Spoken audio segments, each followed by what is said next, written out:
बुद्धीच्या सागरात बंधन विमात होते, समतेच्या भावनात चंदन विमात होते, तालात जीवनाच्या विषमता नाचली, न्यायाची राजधारी गुंजन विमात होते, संकल्प या मनाचा क्रांती करून गेला, उजड्या मनाचा मोठा होऊन सिंह गेला, टिपविले कैक ज्ञानी माझ्या धुरंधराने, इतिहास घडविला माझ्या युगंधराने, ही आस नाही केली श्रीमंतीच्या धनाची, फुलविली बाग ऐसी ते परिश्रमाची, दुःखाला झेलणारा काळाला छेदणारा, गुणवंत पाहिला मी अन्यायी झुंजणारा, उदाविली पहाट उज्ज्वल प्रगती ज्योत, न्यायाच्या आदर्शावर संघर्ष तुझा हो, न्याय जाणे हृदयात साठविले, बंधुत्व न्याय जाणे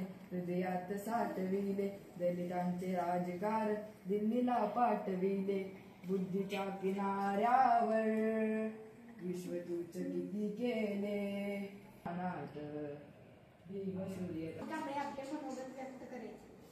रोजी डॉक्टर बाबासाहेब आंबेडकर यांची जयंती साजरा करण्यासाठी इथे जमलो आहोत। त्यांचा जन्म 14 एप्रिल 1891 रोजी झाला। त्यांच्या आईचे नाव भीमाबाई व वडिलांचे नाव रामजी सपकाळ होते व त्यांच्या पत्नीचे नाव रमाबाई असे होते। त्यांनी भारतीय राज्यघटना लिहिली व ते लिहिण्यासाठी 2 वर्ष 11 महिने 18 दिवस लागले। ते लिहिण्यासाठी त्यांना खूप काबाड कष्ट करावे लागले। विश्वरत्न डॉक्टर बाबासाहेब आंबेडकर यांची जयंती साजरी करत आहोत, तरी तुम्हा सर्वांना डॉक्टर बाबासाहेब आंबेडकर यांच्या जयंतीनिमित्त हार्दिक शुभेच्छा। 4थी या वर्गासाठी बाबासाहेब आंबेडकर यांची जयंती आहे, तर या जयंतीनिमित्त सगळ्यांना माझ्याकडून सर्वांना 91 रोजी सातारा जिल्ह्यातून भाऊगाव येथे झाला। त्यांच्या आईचे नाव भीमाबाई व त्यांच्या वडिलांचे नाव रामजी सपकाळ असे होते। 20 रोजी विश्वरत्न डॉक्टर बाबासाहेब आंबेडकर यांची जयंती आहे। डॉक्टर बाबासाहेब आंबेडकरांनी संविधान लिहिले। डॉक्टर बाबासाहेब आंबेडकरांच्या आईचे नाव भीमाबाई होते। डॉक्टर बाबासाहेब आंबेडकर यांना संविधान लिहिण्यासाठी 2 वर्ष 18 महिने 11 दिवस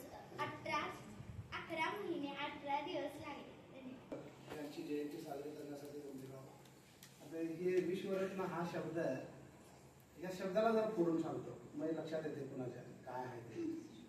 विश्व म्हणजे जग आणि रत्न म्हणजे हिरा असणारा माणूस कोण?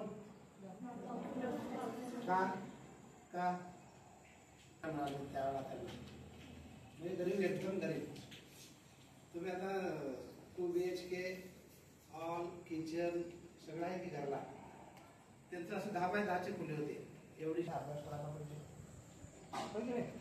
सम्या पोट निर्माण झाली की जगामध्ये सगळ्यात जास्त पुस्तक असणारा माणूस जर कोण असेल तर बाबासाहेब। पहिली गोष्ट तुम्हाला ज्ञानापासून तुम्ही दूर जाता, तुम्ही ज्ञानाच्या जवळ येत आहे।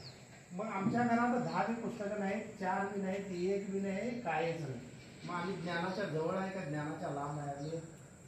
आणि त्या माणसाला खायला काय नसताना सुद्धा त्यांनी पुस्तकं सांगा बघू 50,000 पुस्तकं डॉक्टर बाबासाहेब आंबेडकरांच्या जवळ होती। बरं आमच्याकडे जरी असली तर 10 असली तर आम्ही काय करतो माहिती, असं काढायचं पुसायचे होते, वाचलेले होते।